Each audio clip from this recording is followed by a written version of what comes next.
गुरुर्ब्रह्मा गुरुर्विष्णु गुरुर्देवो महेश्वरा गुरु साक्षात् परब्रह्म तस्मै श्री गुरवे नमः। ध्यानमूलं गुरुर्मूर्ति पूजामूलं गुरुपदं मंत्रमूलं गुरुर्वाक्यं मोक्षमूलं गुरुकृपा। गुरुर्देवो गुरुर्धर्मो गुरुर्निष्ठा परं तपः गुरुपरतरं नास्ति नास्ति तत्त्वं गुरुपरं। मंगलमय मंगलकरण दीनबंधु गुरुशन जन्म मरण दुख दमन हित बारंबार नमन। बोलिए सद्गुरुदेव की जय। अर्चनीय वंदनीय पूजनीय प्रातःस्मरणीय पूज्य साहेब जी, मंचासीन उपस्थित हमारे मंच संचालक श्री अध्यक्ष साहेब, मुदमंगल में संत समाज, श्रद्धानुरागी बंधुओं, भाइयों बहनों, माताओं तथा बाल गोपाल, त्रैदिवसीय कार्यक्रम का ये आज अंतिम दिवस। और सदगुरु कबीर साहब कहते हैं कि अंत गति सो मति, यानी अंत ठीक हो गया तो सब ठीक है। तो इस प्रकार से हमारे संत महापुरुषों के द्वारा जो आप 3 दिवस से 4 दिवस से ही विचारों को श्रवण कर रहे हैं, 8 से ही सत्संग चालू था, उस पर अनेक महापुरुषों ने अपने अपने अनुसार सद्गुरु कबीर देव के विचारों के आधार पर आप सबको विचार दिए। हम आप यहाँ से जाएं तो कुछ ले करके जाएं। ऐसे तो संत महापुरुष सभी जगह जाते हैं और आप सभी जगह सुनते हैं, और सुन करके हम अपने जीवन में धारण करें। तो हमें यहाँ से जाना है तो क्या लेकर जाना है? आप जानते हैं सबसे बड़ा दुनिया में भय है तो किसका है?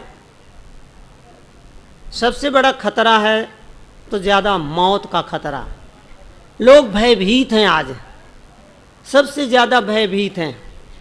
पर यदि हम यहाँ आए हैं सत्संग में तो सबसे ज़्यादा हम सावधान हो जाएं और हम समझ लें कि सद्गुरु कबीर देव हमें देने वाले हैं। परंतु यदि हम लें तब हमें सद्गुरु कबीर देव हमेशा संत महापुरुष उनके वाणी के माध्यम से यही बतलाते हैं कि हम आप रोज़ प्रार्थना भी करते हैं, वंदना करते हैं, और उस वंदना में कहा जाता है कि साहेब कबीर अभय पद दाता। बोलते हैं सद्गुरु कबीर देव हैं तो देने वाले क्या हैं? बोले हमें निर्भयता देते हैं, अभय पद। तो वो अभय पद जब हमें आपको मिल जाएगा, यानी अभय पद मिलना नहीं, अभय पद का बोध हो जाएगा, निर्भयता आ जाएगी, तो जो हमारे जीवन में ये डर है, सबसे ज़्यादा जो मौत का भय है, ये भय नहीं रह जाएगा। जिसको सद्गुरु कबीर देव ने कहा है कि जा मरने से जग डरे और मेरे मन आनंद, और कब मरी हो कब पाई हो पूर्ण परमानंद। तो आप अपने आनंद में स्थित हो जाएंगे। इसलिए साहब कहते हैं कि यदि हम यहाँ से जा रहे हैं, सत्संग में आप सब आए हैं, तो हम यहाँ से ये बात लेकर जाएं कि निर्भय रहें, भयभीत न हो। आज सब भयभीत हैं। आप देखते हैं राम जी की उतनी मूर्तियां नहीं पाई जाती जितनी हनुमान की पाई जाती है। आप बतलाओ हनुमान जी की मूर्ति क्यों इतनी पाई जाती? क्योंकि इतना भय व्याप्त हो गया है कि लोगों ने यहाँ तक कहा है कि भाई क्या है, भूत है, प्रेत है, चुड़ैल है, डंकनी है, क्या क्या लगे हुए हैं लोगों के पीछे। तो लोग कहते हैं कि हनुमान चालीसा क्यों पाठ करते हैं मालूम है? वो कहते हैं इसलिए पाठ करते हैं भूत पिशाच निकट नहीं आवे, महावीर जब नाम सुना। तो हम कहते हैं जो हमारे कबीरपंथी हैं उनको क्या करना है? वो भूत प्रेत है ही नहीं, मूलो नास्ति कुतो शाखा। जब मूल में ही नहीं है तो लगेगा कैसे? और जिनको यदि भय है तो यहाँ से साहब की कंठी बंधा करके जरूर जावें, तो उनको भूत प्रेत लगेगा ही नहीं। जो है साहब की कंठी है वहां फिर भूत क्या करेगा? तो इस प्रकार से ये भय है, भय के कारण से लोग मानते हैं हनुमान जी को। निर्भयता होवे तो कोई नहीं माने, पर सदगुरु कबीर देव ऐसे हैं कि मैं निर्भयता का पाठ पढ़ाते हैं तो लोग कहते हैं भूत पिशाच निकट नहीं आवे, महावीर जब नाम सुनावे, नासे रोग हरे सब पीरा, और जपत निरंतर हनुमत। बोलते इसीलिए जाप करते हैं। हनुमान चालीसा में एक चौपाई है जो हनुमान चालीसा की जान है, और कहते हैं ना जान है तो जहान है, नहीं तो केवल शमशान है। जान की बड़ी कीमत है। आप देखते हैं आप सब बैठे हैं, जान है तभी तो सुन रहे हैं, और जान ना होए तो कौन सुनेगा? जान है तभी तो हम बोल रहे हैं, और जान ना होए तो कौन बोलेगा? ना वो बोल सकता है ना वो सुन सकता है, इसलिए जान की बहुत बड़ी कीमत है। पर लोग हनुमान चालीसा पढ़ते हैं पर समझ पाते नहीं। जान की बहुत बड़ी कीमत है, तो वो जान है तो कौन सी है? हनुमान चालीसा बहुत लोग पढ़ते हैं पर समझ नहीं पाएंगे, हम बतलाएंगे तो आपको याद आ जाएगा। हनुमान चालीसा में कहते हैं कि आपन तेज संभारो आपे, तो तीनों लोक हाँकते। बोलते हैं अपने तेज को तुम संभालो। वो तेज है, शक्ति है, पावर है। वो कौन सी शक्ति है बतलाओ? जब अंदर में शक्ति होती है ना, तेज होता है, पावर होता है। आपने देखा होगा, उदाहरण दें आपको, आपने फुटबॉल देखा होगा। फुटबॉल खेलते हैं बच्चे, गेंद, तो उस फुटबॉल में जब हवा भरी रहती है तो फुटबॉल कैसा उड़कता है? थोड़ा सा भी ठोकर लगती है तो ऊपर उदकता रहता है, उछलता रहता है। और यदि उस फुटबॉल से हवा निकाल दी जाए तो, जब हवा निकाल दी जाएगी तो फिर वो टच से मस नहीं होता। इसी प्रकार से हमारे आपके अंदर में वो शक्ति है, पावर है, जिसको कहा जाता है उस चौपाई के माध्यम से तुलसीदास जी महाराज कहते हैं कि आपन तेज संभालो आपे। वो तेज है ब्रह्मचर्य की शक्ति। यहाँ पर पुस्तकालय में ब्रह्मचर्य जीवन नामक पुस्तक भी है जो बहुत पहले की है, साहब जी लिखे हैं। आप देखिए उस पुस्तक को, पढ़िए, पढ़िए नहीं उसको जीवन में धारण करिए। फिर आप देखिए कि शक्ति है तो फिर कमजोरी कहाँ से रहेगी? कहाँ से भूत प्रेत धरेंगे? कहाँ से बीमारियाँ आएंगी? जब शक्ति नहीं रहती है, पावर नहीं रहता है, तभी अनेक प्रकार की बीमारियां दबाती हैं। कहते हैं 3 सतावे निष्कमे। एक सूत्र देते हैं, बोलते हैं कमजोर को 3 लोग दबाते हैं। कौन कौन? बोले 3 सतावे निष्कई, पातक, राजा और रोग। आप बहुत से जानते हैं। बोलते हैं 3 कमजोर को दबाता है। एक तो पाप दबाता है। जब आपका मन कमजोर है तो अनेक प्रकार के पाप दबाते रहते हैं। मन कमजोर है तभी आपके अनेक गलत विचार आते हैं। इसीलिए सत्संग में जाने के लिए कहा जाता है। कबीर साहब की ये साखी हमेशा याद रखो, क्योंकि आप अकेले नहीं रह सकते हैं, बिना संग के कोई नहीं रह सकता है। तो साहेब हमें आदेश देते हैं कि जब आपको संग में ही जाना है, संग में ही रहना है, तो क्या करो? बोले संगत कीजिए, बोले संगत कीजिए साधु की। बोले बिना संग के आप नहीं रह सकते हैं तो संतों की संगत करो। तो संत तो हमेशा नहीं मिलेंगे, पर संतों के बनाए हुए ग्रंथ हमें आपको हमेशा मिलेंगे। इसलिए यहाँ पर जो भी हमारे आपके ग्रंथ उपलब्ध हैं, गेट के बगल में लाइब्रेरी लगाई है, वो संत महापुरुषों के विचार है, वाणी है। उन ग्रंथों को आप ले जाएंगे अपने साथ, और आप जब भी उसका अध्ययन करेंगे तो आप समझ लीजिए आप संतों के संग में ही हैं। इसलिए कहते हैं क्योंकि दुनिया में 2 ही हैं, एक संग है, दूसरा कुसंग है। कितने लोग कहते हैं हम साधु नहीं बनेंगे। उनसे पूछो कि साधु बनोगे? वो बोलते हैं हम साधु नहीं बनेंगे। इसका मतलब क्या बनेंगे? है ना, 2 ही है दुनिया में। साहब जी की एक पुस्तक है जिसका नाम है 2 में से 1। तो 2 में से 1 सबको रहना है, चाहे साधु हो चाहे असाधु। साधु नहीं बनेगा, सज्जन नहीं बनेगा तो क्या बनेगा? दुर्जन बनेगा। तो इसीलिए बोले हमें रहना है तो हम संतों के पास रहें, सत्संग में रहें, संगत कीजिए साधु की। इसीलिए साहब कहते हैं साधु। साधु का मतलब ये मत समझ लेना कि हम साधु हैं और आप असाधु हैं। अभी हमारे साहब जी के पास आए थे एक संत जन, वो बोले कि महाराज मैं भी साधु ही हूँ। भले गृहस्थी में रहते हो, सही बात है। साधु और साधु का मतलब नहीं, ये तो भेष है, जिस संप्रदाय में जो रहता है। हमारे देखो सामने बैठे हैं, एक लाल कपड़े में बैठे हैं, कोई पीले में बैठता है, कोई पंजाब में है काले में पहनते हैं, और हमारे यहाँ सफ़ेद कपड़े पहनते हैं। तो ये तो सांप्रदायिक चिन्ह है, और ये सांप्रदायिक चिन्ह रखना भी बहुत जरूरी। हमारे गुजरात में कुछ ऐसे संत थे, वो जब हमारे इस हीरा को देखते तो बोले क्या ऊँट की मेढ़का को लटकाए घूमते हो? बोलो क्या बोलते? ऊँट के मेढ़का वो नहीं बांधते थे, वो कंठी नहीं देते, और कंठी न देवे न भक्तों को देवे। कहें बोले कंठी की क्या जरूरत?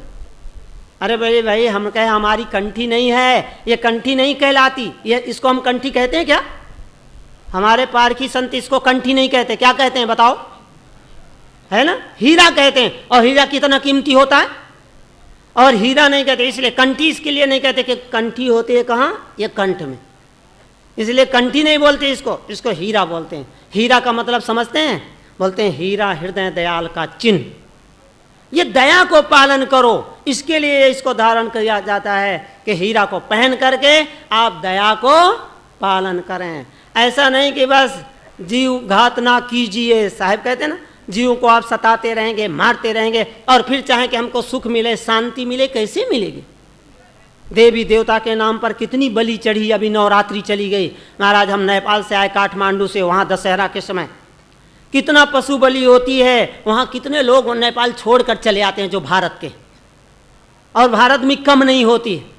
हम काली माता में गए थे कलकत्ता में, तो देखे तो कह रहे थे, कैसा है महाराज? ये महाराज कहे साहेब वो क्या जाने? बोले महाराज आप शनिवार को आते हो ना तो देखते हो यहाँ खून की धारा बहती। बोलो वो माता है?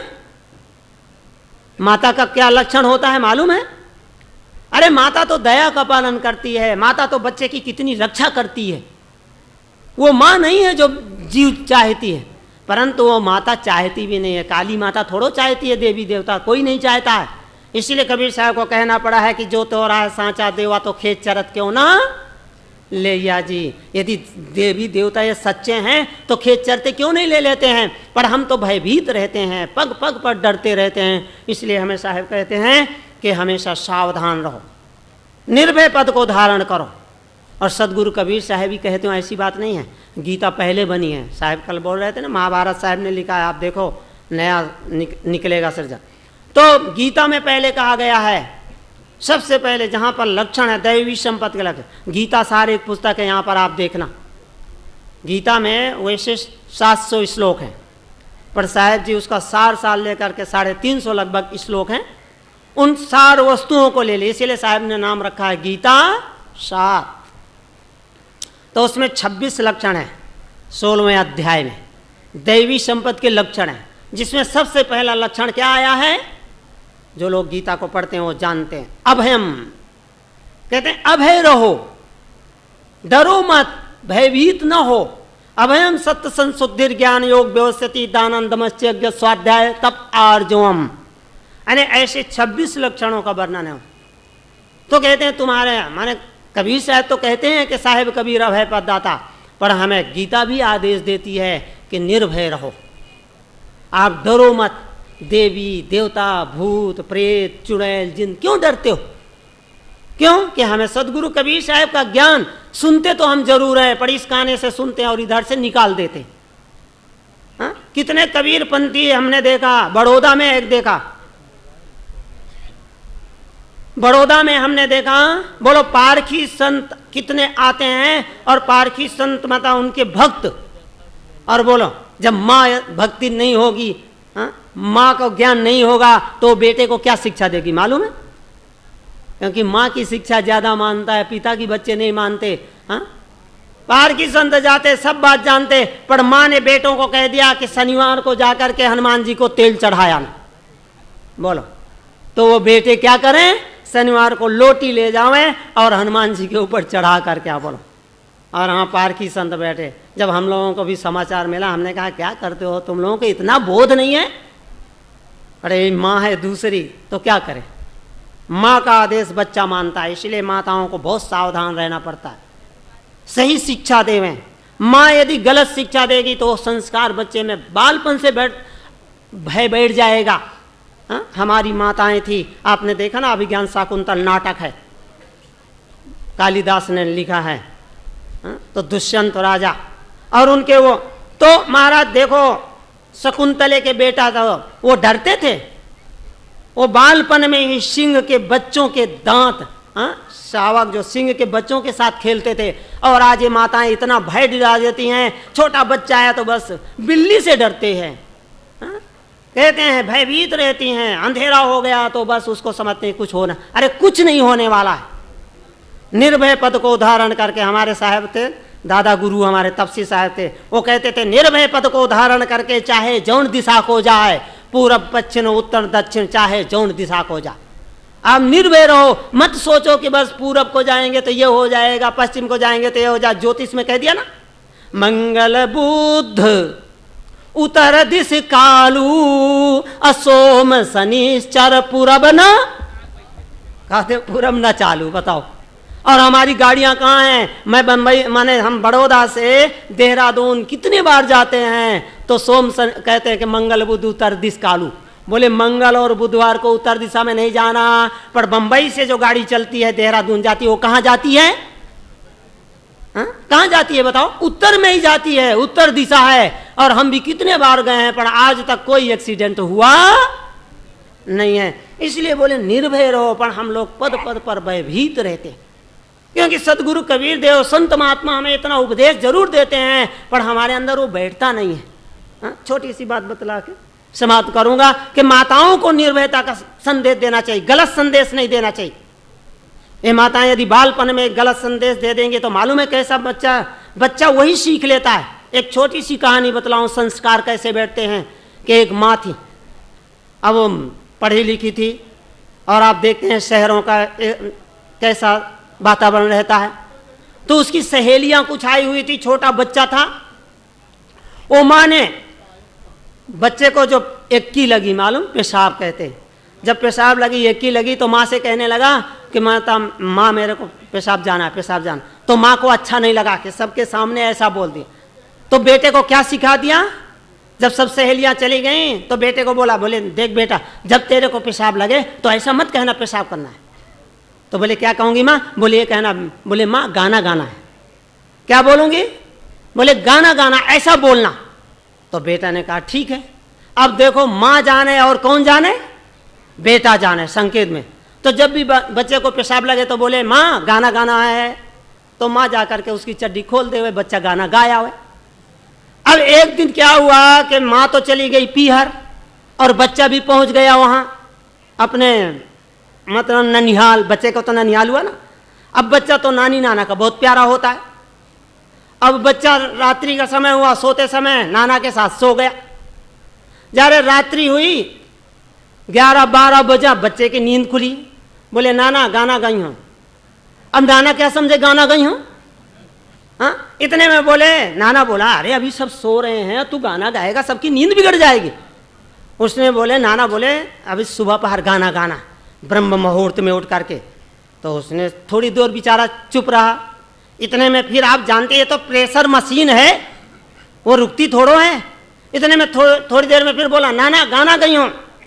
नाना ने सोचा ये जब तक गाएगा नहीं तब तक सोएगा नहीं, और सब लोग सो रहे हैं, गाना गावे तो कैसे। नाना ने कहा ऐसा कर, चुप्पा मेरे कान में गाना गा ले, चुप्पा मेरे कान में गाना गा ले। अब बच्चे ने क्या किया मालूम है? नाना के कान में गाना गा दिया। जब गरम गरम बड़ा नाना बोला क्या करते हैं? बोले गाना गा रहा हूं। तो बोले ऐसा संस्कार बच्चों को नहीं देना। हमारे यहाँ कैसे सुंदर संस्कार, दिव्य संस्कार। प्रातः काल उठते ही महाराज श्री राम क्या करते थे बताओ? चाय पीते थे, बीड़ी पीते थे, क्या करते थे? रामायण पढ़ते हैं, पर रामायण के अनुसार जीवन नहीं उतारते हैं। महाराज श्री राम क्या करते थे? प्रातः काल उठकर बताओ। प्रातः काल होते ही महाराज श्री राम कहते थे कि प्रातः काल उठ के रघुनाथा, मात पिता गुरु नावे, है ना, माता को, पिता को, गुरु को, संत को, सबको प्रणाम करते थे। ये संस्कार दिए जाते थे। पहले माता पिता ऐसे संस्कार देते थे, और आज तो माताएं ऐसे संस्कार दें तो कैसे बच्चों में होगा? क्योंकि हम सुनते जरूर हैं, यहाँ आते जरूर हैं, सब कितनी भीड़। महाराज मैं तो 34 बरस हो गया, ये 34वां अधिवेशन है और पहला आया हूँ। ऐसे आश्रम में हम कितने बार आए हैं, पर अधिवेशन में नहीं आ पाते थे। गुरुजी का प्रोग्राम अलग चलता रहता था, इसीलिए यहाँ आ नहीं पाए। अब की मैंने गुरुजी से विनती करके, प्रार्थना करके, और मैंने कहा हमें भी तो एक बार देख लेना दो, कल पता नहीं शरीर छूट जाएगा। नहीं आते तो ये कुंभ मेला कहाँ से देख पाते। देखकर हमें इतनी खुशी हुई, इतनी प्रसन्नता हुई, और हमने कहा बहुत बढ़िया, जैसा कहते थे वैसे ही है। तो हम सब यहाँ आते हैं, सुनते जरूर हैं, पर सुन करके, समझ करके, और यदि हम गुरुजनों की वाणी को अपने जीवन में उतारें तो हमारे जीवन का बेड़ा पार हो जाए। इसलिए हम गलत संस्कार न दें, अच्छे संस्कार दें, और निर्भयता रखें। बच्चों को हमेशा निर्भयता का पाठ पढ़ावें। ऐसा मत सोचें कि ऐसा ना हो जाए। आपने देखते नहीं कितना होता, बच्चे को तेल और उपटन सब लगा के माताएं क्या करती हैं, काला काला तिलक लगा देती। क्यों लगाती हैं? कि किसी की नजर न लग जाए। अरे नजर लग जाएगी, क्यों निर्भय नहीं रहते? बोले निर्भयता रहने चाहिए। और उसी का अनुकरण आज लोग खेतों में लगाने लगे। मकान में हंडी टांग देते हैं, काली हंडी। बोलो उस पर विश्वास है तुम्हें, हंडी पर, सीमेंट पर विश्वास नहीं है, लोहे पर विश्वास नहीं है, वो कारीगर जिसने बनाया उस पर विश्वास नहीं, वो हंडी पर विश्वास है। तो ये क्या है? भ्रम है, कल्पना है। इसलिए कबीर साहब को कहना पड़ता है कि भरम बढ़ाते हो लोक में, भरम बढ़ा सब ठाव, कहें कबीर पुकार के तुम बसे हो भरम के गाँव। इसलिए समय पूरा हो गया, इसलिए मैं अपनी वाणी को विराम देता हूँ। बोले सदगुरुदेव की।